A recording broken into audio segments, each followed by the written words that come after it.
Matapos ang ilang taong pananatili sa bansa, deported na ang Chinese national at businessman na si Steven Herrera. Pero bukod sa kanyang pekeng identity, questionable rin umano ang kanyang koneksyon sa ilang mga opisyal sa Batangas kung saan nakatayo ang kanyang mga kumpanya. Ang detalye sa Part 2 ng exclusive agenda report ni Joash Malimban.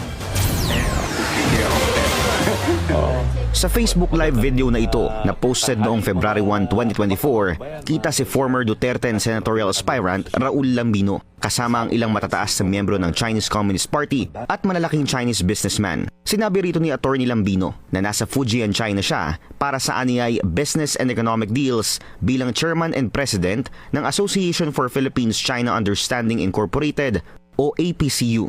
Spotted sa video si Steven Herrera, ang big-time businessman sa Batangas na unang iniulat ng Billionaire News Channel na arestado noong July 2024 at na-deport nitong March 2026 matapos mag-alaalis guwo. Listed si Herrera bilang major shareholder ng dalawa sa mga pinakamalalaking quarrying operations sa Taysan, Batangas, ang Eco Summit Aggregates Corporation at ang Golden Mountain Aggregates Corporation, at dating authorized representative naman ng isang Chinese-owned tile manufacturing company. Sa isang bahagi pa ng video, spotted din si incumbent Vice Governor at nooy Batangas Governor Hermelando Dodo Mandanas. Ito yung aming mission ni Governor Mandanas, mapalapit muli ang ugnayan ng Pilipinas at China sa pagninegosyo ang pinuntal namin dito. Sa isang pahayag sa Billionaire News Channel, sinabi ni Lambino na inimbita siya ng Fujian Provincial Government na dumalo sa opening ceremony ng ASEAN-China Spring Festival Carnival Conference bilang pinuno ng kanyang NGO. Pero hindi raw niya kilala si Herrera at ito lang daw ang unang pagkakataon na nakita niya ito. Dagdag ni Lambino, bagaman magkasama sila ni Mandanas sa video, hindi niya raw alam kung bakit nandoon din ang dating gobernador. Noong araw na inaresto si Herrera, kinumpirma rin sa amin ng Immigration Bureau na pinuntahan siya ng isang Attorney Virgilio Macasait Jr. para magsilbi bilang initial legal counsel nito. Yeah, inquest proceedings, Macasait, and then at the end, iba na. Parte ng isang private law firm si Macasait, pero noong panahong ito, siya rin ang nakaupo bilang head ng Internal Audit Services ng buong Provincial Government of Batangas. Isang posisyon sa ilalim mismo ng Office of the Governor na binuo lang noong 2018. Kilala rin siya bilang isa sa mga pinakamalapit na opisyal kay Mandanas. Ang kanyang paliwanag, mismong si then Governor Mandanas ang tumawag sa kanya para ilapit ang concern ni Herrera. As far as I can remember, kasi open house naman si Gov Mandanas during that time, yung wife yata ni Steven Herrera went to Governor Mandanas asking for help. Itinawag lang sa akin kung gusto kong kuhaning client. Without knowing kung ano case. Humarap sa amin si Mandanas para sagutin ang aming mga katanungan kaugnay ng kanilang relasyon ni Herrera. Sa unang bahagi ng aming panayam, kinumpirma ni Mandanas na imbitado rin siya sa kaparehong event kung saan nakita sila ni Herrera at Lambino na magkakasama sa Fujian, China. Who also came from the Philippines? I came from the village, I don't know. Okay. Pero why was he in the meeting as well? Doon. Well, it was an invitational thing. I guess he was a member of the association. Sinabi niya rin na kilala niya na si Herrera bago pa man ang event na ito, lalo na't madalas daw silang magkita sa mga Chinese-related event and association gathering. Stephen Wang pa raw ang pakilala nito sa kanya at hindi Steven Herrera. Pero paninindigan niya, professional at business-related lang ang kanilang koneksyon. Sinasabi niya sa akin, kundi siya, nasa mining siya. I think, pag ginugol mo yung pangalan niya, nandun siya.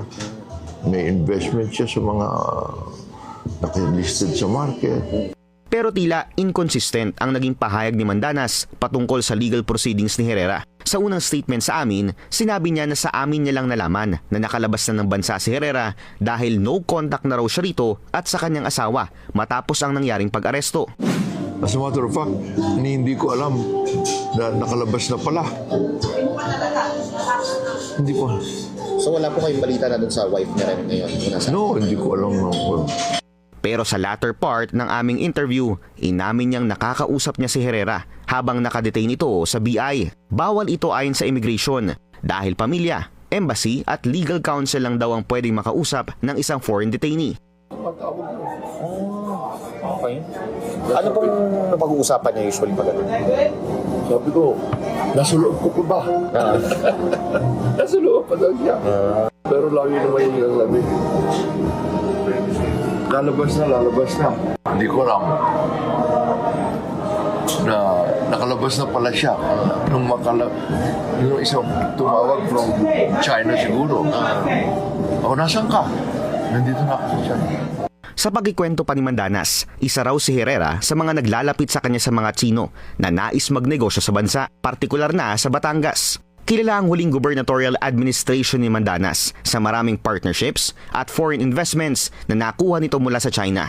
Noong 2018, lumagda ng sisterhood agreements ang Batangas sa 4 Chinese provinces sa ilalim ng pamumuno ni Mandanas.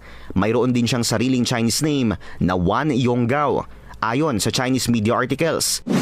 Sa kabila ng mga umano'y kaso ng irregularidad sa mga dumadayong Chinese national, nanindigan si Mandanas na wala siyang alam sa mga illegal operations. At tinutulungan lang daw niya ang mga Tsino na siya mismo ang nag-imbita na makapagtrabaho sa kanyang lalawigan.